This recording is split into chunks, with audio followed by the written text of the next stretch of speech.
Educación abierta, licenciatura en Historia. Unidad académica, Facultad de Filosofía y Letras. Plan de estudio, licenciado en Historia. Área de conocimiento, Humanidades y Artes. El plan de estudios de la licenciatura en Historia del Sistema Universidad Abierta de la Facultad de Filosofía y Letras de la Universidad Nacional Autónoma de México nació por el Consejo Universitario el 6 de septiembre de 1979. A propósito del 48 aniversario de la introducción del Sistema Universidad Abierto de la UNAM, mencionamos que la máxima casa de estudios del país fue la primera institución en México que ofreció la carrera en Historia en la modalidad abierta. Es pertinente reflexionar sobre los logros, las características, las limitaciones del programa. El Sistema Universidad Abierto y Educación a Distancia de la Facultad de Filosofía y Letras sigue siendo hoy por hoy el que cuenta con mayor presencia a nivel nacional.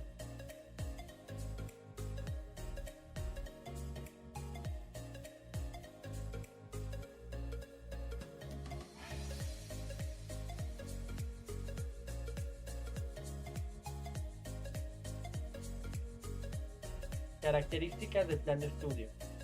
Es un proyecto de formación profesional y disciplinario en donde subyacen lineamientos pedagógicos que fomentan la interacción de los alumnos y alumnas con sus profesores y asesores.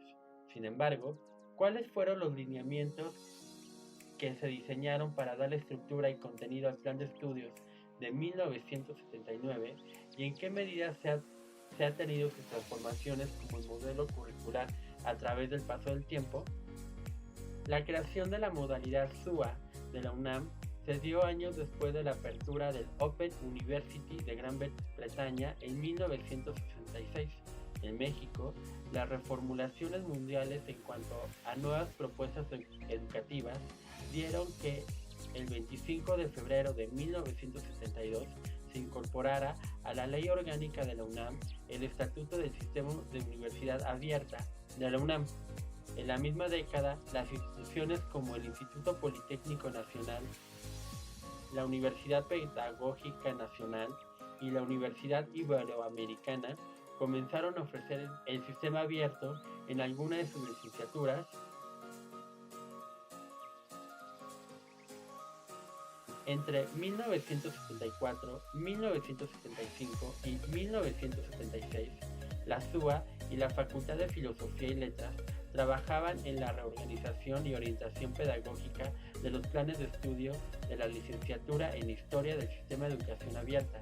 Sin embargo, algunos profesores fueron fundadores del sistema, coinciden en señalar que resulta aventurado hablar de que los planes de estudio estuvieran concluidos para ese momento. Las características del plan de estudios de la licenciatura en Historia del SUA implementó materias de carácter monográfico y conservó un enfoque eurocentrista dentro del área básica. De esta manera, se quedó relegada la historiografía de México frente a la teoría económica o las ciencias sociales en general.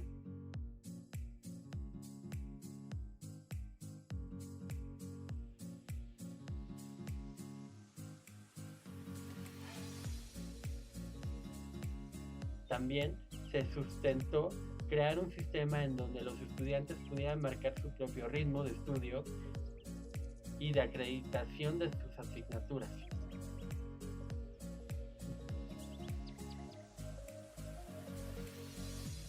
Dentro del plan de estudios de 1979 se planteó la impartición de cursos propedéuticos para la licenciatura en Historia del Sistema Abierto y se incorporaron los componentes necesarios para su desarrollo.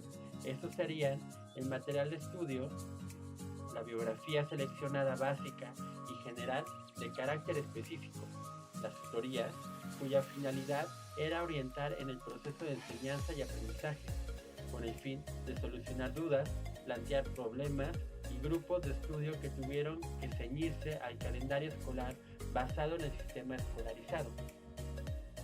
También se planteó la idea de tener cursillos, o sea, conferencias o mesas redondas y los seminarios, cursados en séptimo y octavo semestre.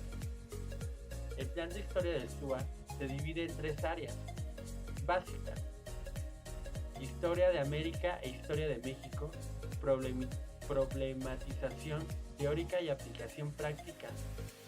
El número de asignaturas por semestre es de 3 materias, más acorde al perfil del alumno SUA.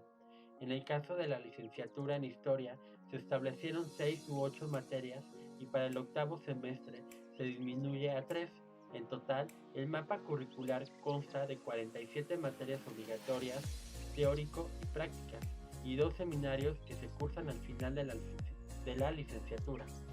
Esto promueve un análisis histórico de la cultura y fomenta la creación de empleos para los y las profesionistas en el campo de la docencia y la investigación.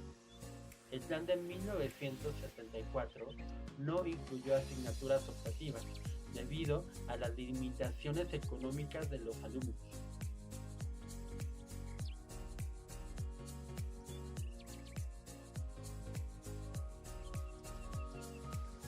Aquí vemos la figura 1, mapa curricular del Plan de Estudios de Historia, SUA, de la Facultad de Filosofía y Letras de la UNAM. Casi dos décadas después, en 1995, se agregó el Plan de Estudios de Historia, SUA, que optó por un proyecto de modificación que propuso una estructura modular de especialización y flexibilidad de carácter mixto. Figura 2. Propuesta del plan de estudios de la licenciatura de Historia del SUA de la Facultad de Filosofía y Letras, 1995. En 1995 se incluyeron otras asignaturas como Historia y Antropología o Historia y Arte. Con esto se planteó el acercamiento de la historia como algo que va más allá de la economía y las ciencias políticas, planteadas en el plan original de 1979. También se agregaron en el área de investigación las asignaturas como Metodología de la Historia 1 y 2, cuyos contenidos se abocaban a la metodología de la historia oral o las lenguas americanas tradicionales 1 y 2, y las novedosas asignaturas como Historia y Cine, Historia y Teatro, Historia y Museo o Historia y Fotografía.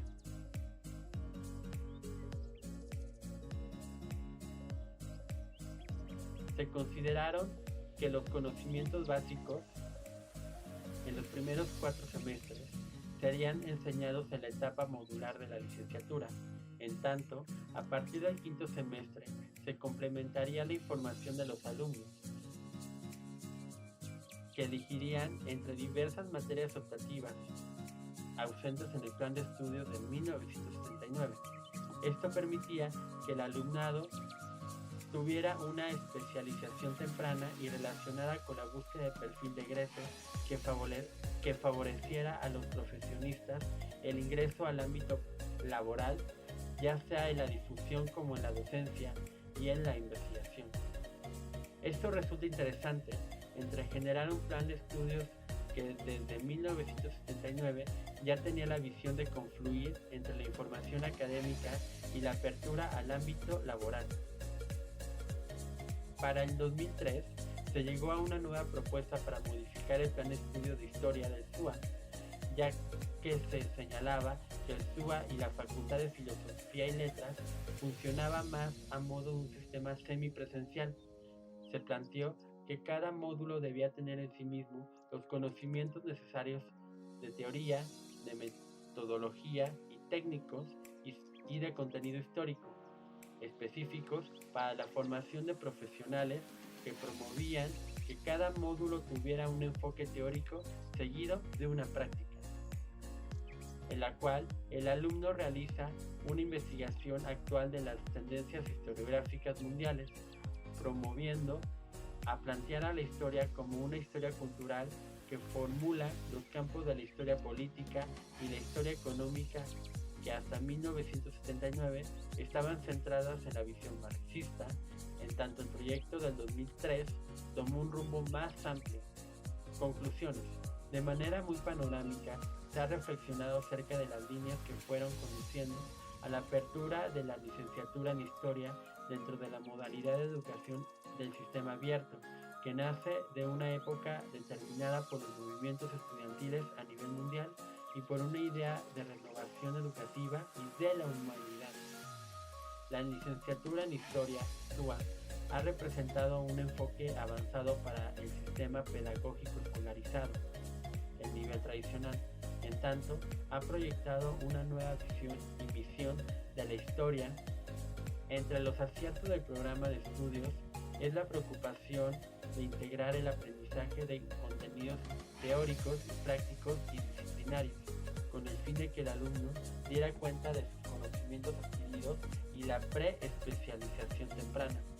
Por su parte, se destaca el interés inicial del proyecto educativo de 1979 en generar profesionistas en historia, con una formación más acorde a las necesidades del mercado laboral de cada época.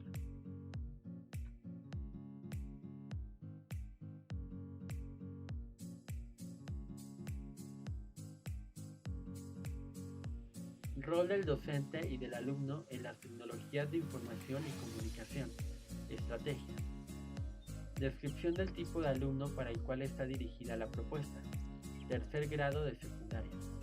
Descripción de habilidades de estudio que fortalecerá en el estudiante. El alumno debe de tomar notas durante la clase con el propósito de fortalecer y retroalimentar las dudas que surjan del tema al final de la sesión. Descripción del tipo de habilidades que se supone que debe tener el alumno y cuáles adquirirá durante el curso. El alumno que estudia en casa debe de fortalecer sus niveles de comprensión de lectura y sus métodos de aprendizaje autónomo por medio del trabajo personal y de la colaboración a distancia con su grupo de trabajo. Considero que la clase Aprende desde casa del 28 de septiembre del 2020 es una buena manera de acercar a los estudiantes a la poesía y poder identificar la diferencia que existe entre los textos literarios como la poesía, la novela, el cuento, la comedia, etc.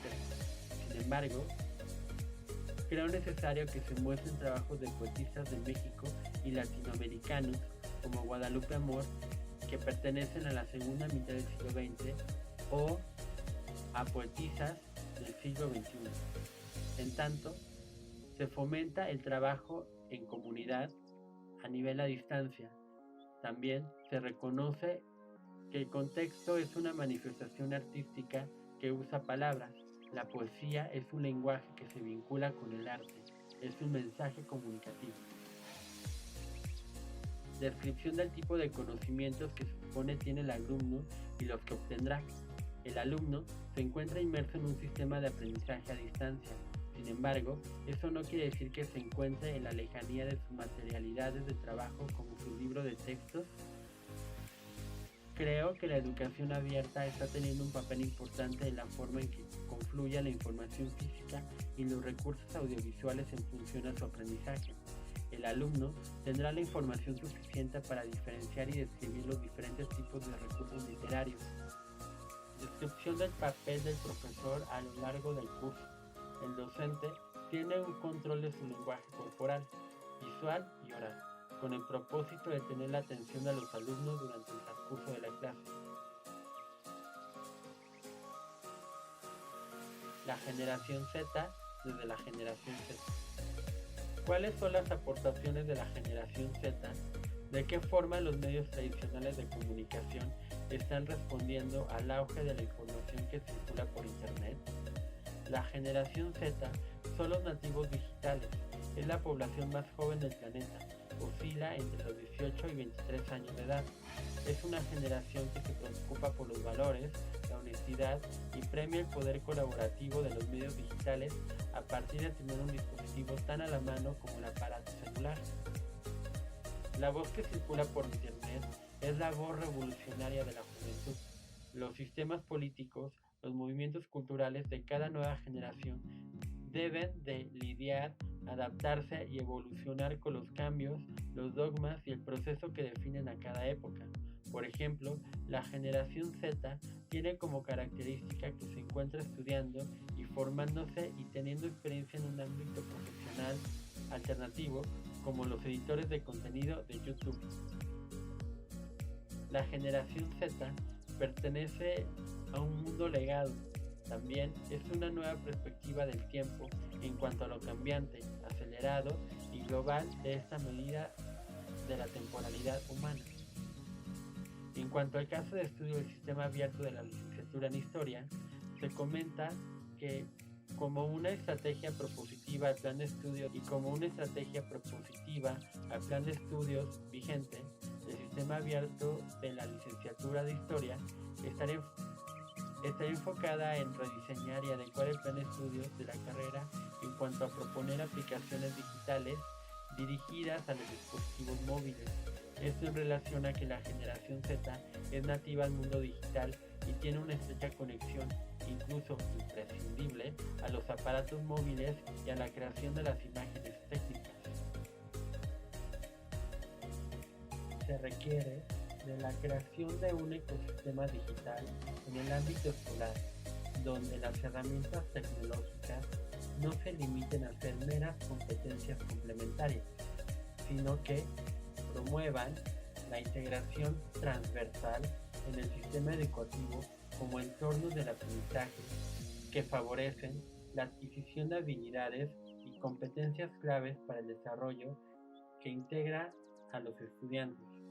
Es decir, los estudiantes no solo deben dominar el uso de las TIC, sino también deben entender sus funcionalidades en el complejo sistema en red que supone la sociedad del conocimiento. Se plantea por medio del uso de los recursos tecnológicos como los aparatos móviles, la mejora y la motivación en el interés gracias al uso de herramientas con las que los escolares y estudiantes se encuentran más familiarizados. He aquí la importancia de los celulares, dado a la generación Z, que es una de sus particularidades, tener información en los dispositivos y al alcance de su mano. También se fomenta el aumento de la comunicación y de la cooperación entre grupos, en ambientes abiertos y en los grupos de aprendizaje, con el fin de desarrollar plataformas y aplicaciones web en línea, como las aulas virtuales que favorecen la creación de nuevos canales de comunicación y de aprendizaje interactivo. De aquí que la comunicación y la retroalimentación sea un canal de información fluida y flexible entre los distintos agentes implicados de la comunidad educativa. De aquí la importancia de la conectividad entre docentes, alumnos, las TIC, que repercuten en la enseñanza y el aprendizaje. Asimismo, este tipo de atmósferas y de ecosistemas educativos dentro y sobre y entre los sistemas digitales son muchos más potentes a la hora de fomentar el trabajo y el aprendizaje colaborativo, dada a su naturaleza interactiva de los grupos de trabajo, de investigación y muchos otros más. La introducción de las TIC es clave para el fomento de las capacidades y relaciones con la investigación, el aprendizaje y la autonomía personal. Por un lado, las herramientas digitales permiten a los alumnos realizar ejercicios personalizados que pueden ser corregidos instantáneamente, ganando mayor autonomía y adaptando el aprendizaje a las necesidades específicas de los alumnos. Por otro lado, tener la información de una clase en un dispositivo digital como los celulares promueve la ingente cantidad de datos e información a la que tienen acceso y facilita la configuración de un espíritu crítico que les enseñe a filtrar la información útil o interesante con criterio y rigurosidad. En tanto, se plantea que para la licenciatura en Historia es necesario el incremento de la iniciativa y la creatividad mediante el uso de todo tipo de recursos digitales, blogs, visitas virtuales a museos, web educativas, tutoriales, libros electrónicos, repositorios o herramientas y metodologías de aprendizaje creativo, con el fin de que promueven otro tipo de acercamiento hacia los fenómenos de estudio, por ejemplo, las espacialidades históricas y su relación con la temporalidad, y también desde un alcance reflexivo con las categorías de la historiografía crítica presente. En tanto, se menciona que a finales del siglo XX y principios del siglo XXI, la cultura deberá interpretarse con el contexto de una transformación del sistema de comunicaciones que afecta todo el entramado de las funciones culturales. La digitalización se inicia como un proceso de mayores sinergias entre la comunicación y la cultura, que deriva a una sociedad directamente más comunicada y también con un gran acceso y un gran apego a las imágenes técnicas producidas por los aparatos.